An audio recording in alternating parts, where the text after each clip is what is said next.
out there, she would be. Shortly before the show, Clark released this statement through the Fever's social media account saying that she's so excited for Indiana to host WNBA All-Star this weekend, and that she says she knows that this is going to be the best All-Star yet. But she does go on to say how incredibly sad and, quote, disappointed she will not be able to participate, adding, quote, "I have to rest my body. I'll still be at Gainbridge Fieldhouse for all of the action. I'm looking forward to helping Sandy coach our team." Caitlin Clark, the WNBA's brightest star and most marketable player, announced she will miss both the All-Star game and the three-point contest this weekend in Indiana due to a re-aggravated groin injury sustained in the final minute of Tuesday's win over the Connecticut Sun.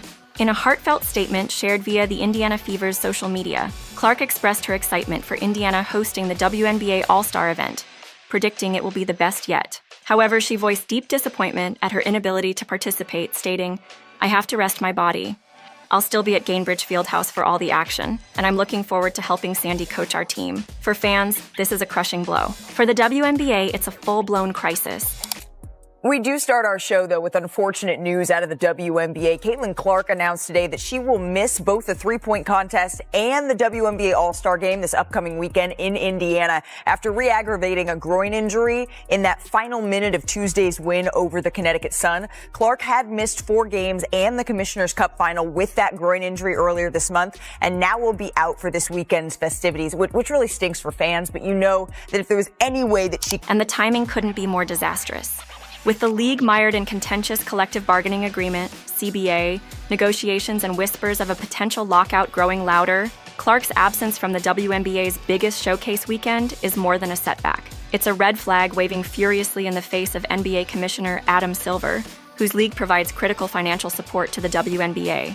Silver has publicly stressed the importance of treating Clark fairly and appropriately, and her latest injury, widely attributed to poor officiating and inadequate injury management, exposes a systemic failure. I'll leave the specific question about the foul to my colleague, Commissioner Engelbert. I mean, I other than as a fan, obviously, you know, it's nothing new in basketball that there's sort of welcome to the league moments, especially for heralded rookies. But of course, I want to see Caitlin treated fairly. That threatens the WNBA's credibility, revenue, and future. This isn't just a basketball problem.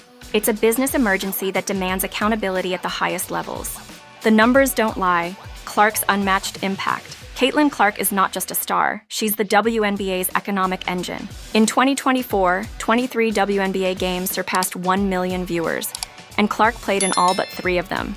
Games featuring the Indiana Fever averaged 1.8 million viewers on national TV, but when Clark was sidelined, viewership cratered to 847,000, a staggering 53% drop. Her return game after an earlier injury drew 2.2 million viewers, peaking at 2.8 million, a 76% increase over last year's average ABC WNBA broadcast. Look, JC Sheldon knees CC in the groin. It was just a weird... It is not looking good for Caitlin Clark. This was by far the worst ref game. It looked like they wanted Caitlin Clark to be hurt, or they wanted something bad to happen. These figures underscore her unparalleled draw. ESPN's WNBA ratings soared 170% this season, from 454,000 to over 1.2 million average viewers, while ION saw a 133% increase compared to 2023. Clark's presence alone drives these numbers. The financial ripple effects are equally stark. Sports betting activity on Fever games dropped nearly 50% when Clark was out, reflecting her singular influence on fan engagement and market interest. Her Iowa College finale drew 3 million viewers, and the Final Four game against South Carolina hit 14. In terms of the comments, in terms of the way the commissioner, Kathy Engelbert, who I've known and I like, the way she has trouble talking about Caitlin Clark, or if she's asked about Caitlin, then she will say, well, Caitlin and Angel. Well, she wasn't asked about Angel. You know, she was asked about Caitlin. 2 million. The most watched basketball game, men's or women's, in ESPN history. These numbers aren't just impressive, they're historic. Clark has single-handedly elevated the WNBA's profile to unprecedented heights, delivering a projected $1 billion revenue for 2024. Yet the league's failure to protect her threatens to squander this golden opportunity. A perfect storm, the officiating disaster. The root of Clark's latest injury lies in the WNBA's abysmal officiating, which has reached a breaking point. Kinesiology expert Dr. A. Lucas Seifer reports 141 injuries across just 179 active WNBA players in a 44-game season, an injury rate of nearly 79%. This is not normal wear and tear. It's a crisis born of unchecked physicality. This incredible inability to deal with the facts and to state the obvious. It is astounding to me how Kathy Engelbert doesn't come out after the Marina Mabry hit and say, that's unacceptable, the refs got it wrong. Okay, should have been kicked out then, you weren't. And inconsistent refereeing. During a recent Fever Sun game, broadcaster and WNBA legend Rebecca Lobo called out multiple missed fouls on Clark in real time, narrating, "There's a grab, there's a hold, another grab, that's a foul, that's a foul." When a Hall of Famer is forced to dissect officiating failures live on air, it's not a minor issue. It's a collapse of league credibility. Indiana Fever coach Stephanie White has been vocal about the officiating disaster, describing missed calls as egregious and pointing to a disrespect toward her team. After one game, she highlighted a -31 free throw discrepancy, noting, "We're attacking the rim, and the disrespect toward our team has been unbelievable." In a fiery post-game press conference following the chaotic Fever Sun game, which ended with 5 technicals, 3 ejections, and 2 flagrant fouls, White blasted the referees for losing control. The ball handler, there's a grab, there's a hold, there's another grab. I mean, all of those are fouls. Every single one of them. And here, that's a foul, and finally they call. Everyone's improving except the officials, she said, revealing a deeper issue. The league has known about officiating problems for years, but has done nothing. Every year at our fall and spring league meetings, we talk about this, and nothing changes, White added. A glaring example of this failure came when Marina Mabry shoved Clark to the floor after a dead ball. The game is fast now. Things are happening quickly. Everybody's getting better, except the officials. So we gotta find a way to remedy it. I mean, you've heard every coach talk about it, so I don't know what the answer is. A clear act of aggression.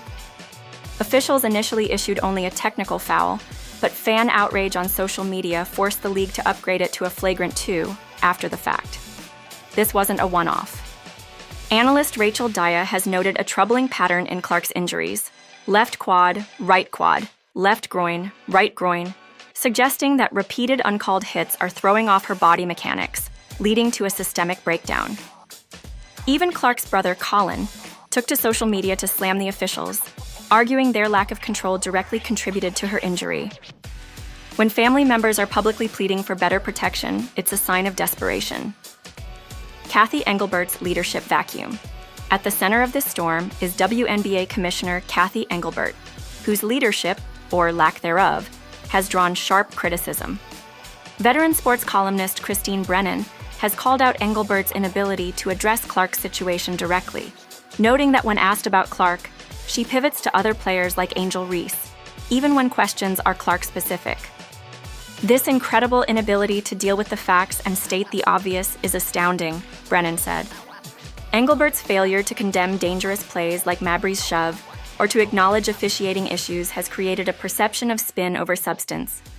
Engelbert's response to growing criticism about officiating was dismissive. It's interesting. No winning team ever complains about officiating. No losing team ever doesn't. This tone-deaf remark ignores the seriousness of the issue and alienates fans, players, and coaches. The officiating problem isn't just about perception, it's about a broken system. WNBA referees are part-time, often juggling NCAA and WNBA duties with no consistent training or accountability. This patchwork structure has led to wildly inconsistent calls, where a foul in the first quarter might not be called in the fourth, and one team faces penalties for actions the other gets away with. As Kelsey Plum vented after a game, "I get fouled like that every possession. They just don't call anything." This isn't just about Clark. Other stars like Plum have expressed frustration with the officiating chaos, and coaches across the league echo White's concerns. The result is a league where physicality goes unchecked, stars are injured, and credibility erodes. Engelbert's inaction has allowed this problem to fester, and her refusal to take responsibility has turned a manageable issue into a full-blown crisis. Caitlin Clark's impact transcends statistics. She's a cultural phenomenon, a once-in-a-generation talent who has brought unprecedented attention to women's basketball. Her image is plastered across Indianapolis for All-Star Weekend, from airport banners to arena billboards. The event was marketed around her, with fans flocking to see the hometown hero who broke NCAA scoring records and captivated the nation during her Iowa career. Yet, due to the league's mismanagement, she's benched in her own spotlight moment. Clark's durability in college was legendary. She never missed a game. But in the WNBA, she's already missed multiple stretches. 5 games with a quad injury in May, 5 more with a groin strain in July, and now the All-Star festivities. This isn't a coincidence. The physical toll of uncalled fouls and aggressive play has taken a player once considered untouchable and made her vulnerable. Fans are furious and they're mobilizing. Online petitions demanding officiating reform have gained traction, with one stating, "Since Caitlin Clark's arrival, Indiana Fever games have been plagued by missed calls, questionable officiating, and zero discipline for dangerous play." This isn't just feedback. It's a movement. The media has taken notice too. Longtime journalists like Brennan, who admits to liking Engelbert personally, have publicly called out the league office for failing to market its biggest draw. Social media platforms like X are ablaze with fan outrage, with hashtags like #ProtectCaitlin trending after every controversial game. The narrative is clear.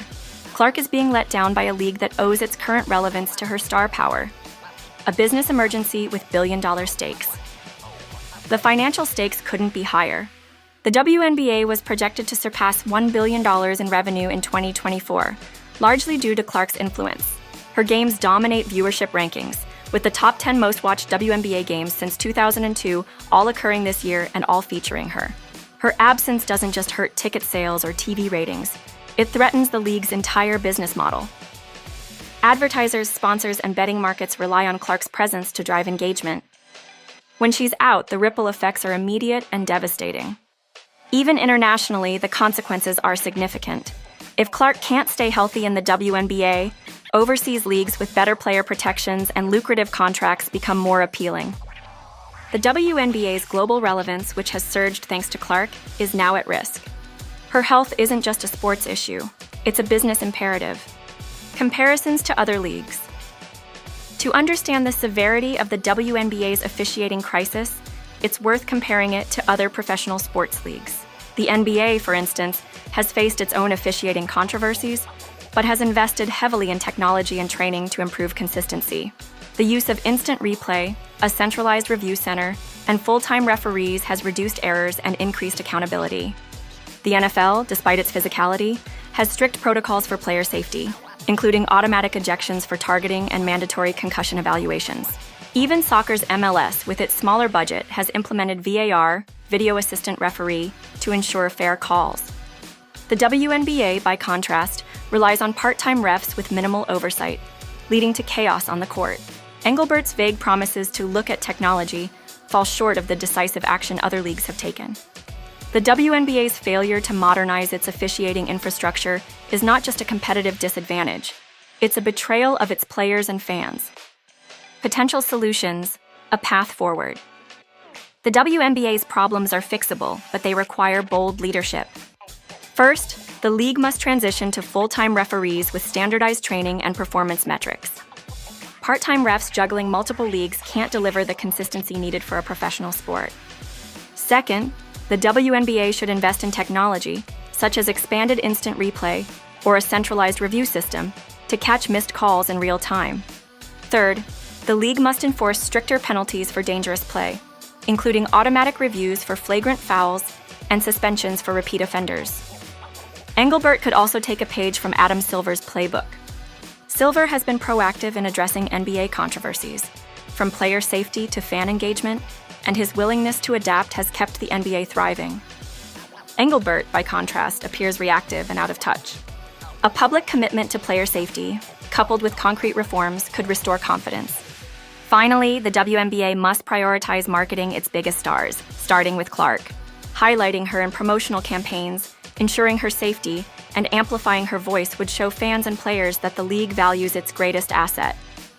Adam Silver's warning, a call to action. Adam Silver's concern about Clark's treatment is more than a polite suggestion. It's a final notice. As the commissioner of the NBA, which subsidizes the WNBA, Silver has a vested interest in the league's success. His comments about treating Clark fairly and appropriately carry weight, especially given the WNBA's reliance on NBA funding. When the top player in a billion-dollar league is sidelined during its biggest event due to preventable issues, it's a signal that the status quo is unsustainable. The All-Star Weekend, meant to be a celebration of Clark's rise and the WNBA's growth, has become a metaphor for the Engelbert era.